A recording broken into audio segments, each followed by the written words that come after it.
They say music unites people, but in this case, it created one of the most talked about rivalries in R&B history. Brandy and Monica, two teenage sensations of the 90s, two unstoppable voices, and the faces behind one of the most iconic duets of all time, The Boy Is Mine. But that smooth-sounding hit was born in tension.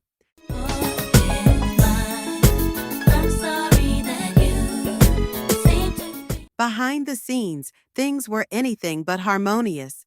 While the world saw a powerful collaboration, the reality was far messier, and the cracks were already showing long before the song even hit the airwaves. In the mid-90s, Brandy Norwood was on top. She had the voice, the charm, and a TV show watched by millions. At 15, she dropped her first album.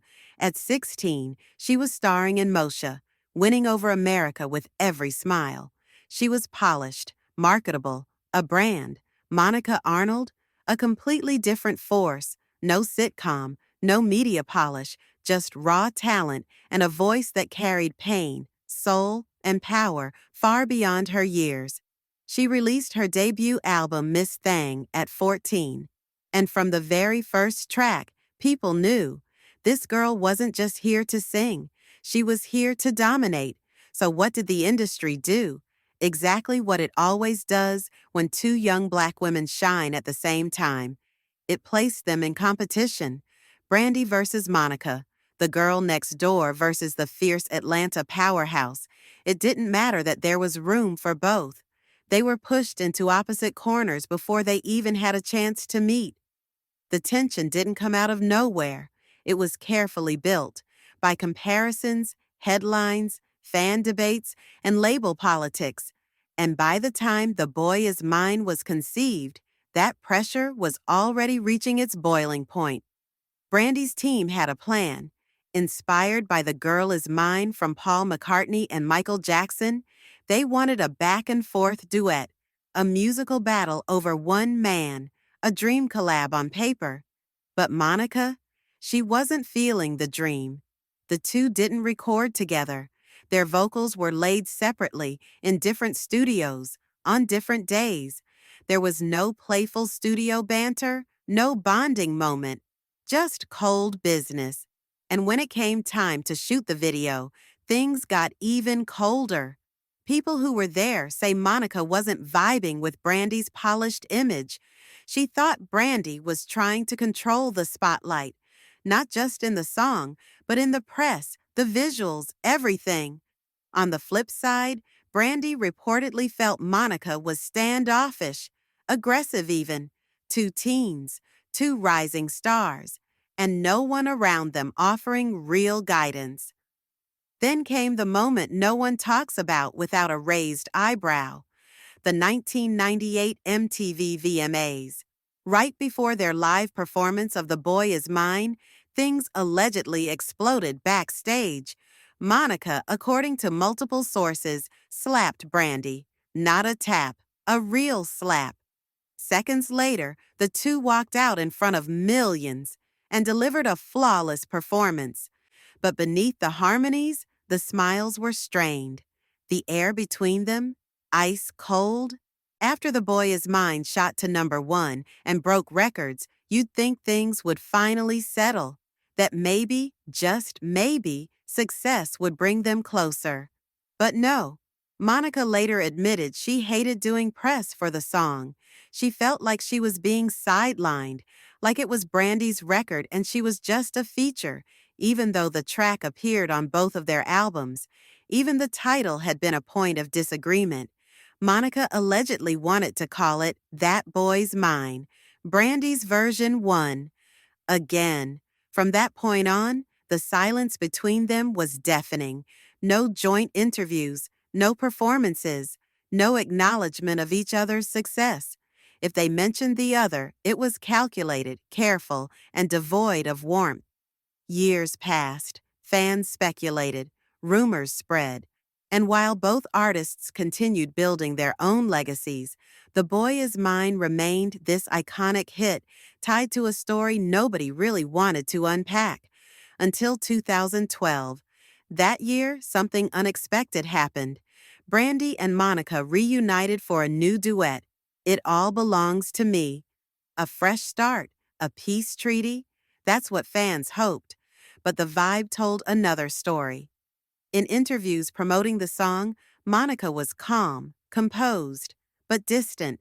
Brandy, on the other hand, seemed overly enthusiastic, almost like she was trying to prove something. There were awkward laughs, missed cues, and moments of visible discomfort. It didn't feel like sisterhood. It felt like two professionals going through the motions. Some said Monica had grown past the feud. Others whispered that Brandy never forgot the slap. Either way, the energy was off. You could feel it. And once the promo cycle ended, so did the communication.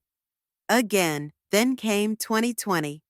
In the middle of a global pandemic, music fans were reconnecting with their favorite artists through the online series Verzuz, a virtual stage for musical legends to go head-to-head in friendly battles.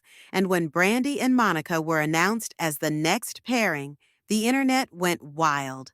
This was it, a chance for closure, healing, maybe even real friendship. But from the moment they entered the room, you could feel the unease. Brandy arrived bubbly, talkative, cracking jokes. Monica was poised, distant, controlled. She barely smiled, and when she did, it didn't quite reach her eyes. Brandy made attempts to break the ice, telling stories, bringing up the past, but Monica rarely followed. Though, you know what I think about? I think about my kids. Right. Rodney, Romello, and Leia. Most of my songs are relationship based, we know. Yeah. There were glances, shrugs, the occasional eye roll that said more than words ever could. One moment in particular stood out. Brandy joked about their infamous VMA moment. Monica's face froze. The room fell silent. It wasn't funny, not to her. Throughout the Verzuz battle, they celebrated their hits, told old stories, and posed for photos. But the tension? It never left the room. Fans were hopeful, but many walked away with a bitter taste. The performance had been delivered. The wounds, however, remained visible. After the event, Monica admitted she did it for the fans, not for herself. She wanted to honor the culture, but she also made it clear her piece came first. She wasn't there to play nice if it meant sacrificing her boundaries. Brandy, meanwhile, spoke with optimism. She thanked Monica. She smiled for the cameras. But behind that smile, there was something else, a mix of nostalgia and something unresolved. Some say the media exaggerated everything, that there was never real beef, just two young women navigating fame. But those who've paid attention know better. The body language, the years of silence, the interviews carefully avoiding direct praise, the subtle digs, the missed opportunities for real connection. This wasn't just a feud. It was the result of years of pressure, manipulation, and emotional exhaustion. Two girls turned into rivals before they even knew who they were, told that only one of them could win, that to shine, the other had to fade. Brandy and Monica were never enemies by nature. They were put in that position by an industry that thrives on conflict. And though time has passed, families have grown, careers have evolved, the tension never fully disappeared. Because the story of Brandy and Monica is bigger than a hit song. It's a warning about what happens when young Black women are forced into competition instead of collaboration, about the invisible scars left by fame, and about how difficult it is to heal when the world keeps replaying your pain like a greatest hits album. So, what do you think really happened between Brandy and Monica?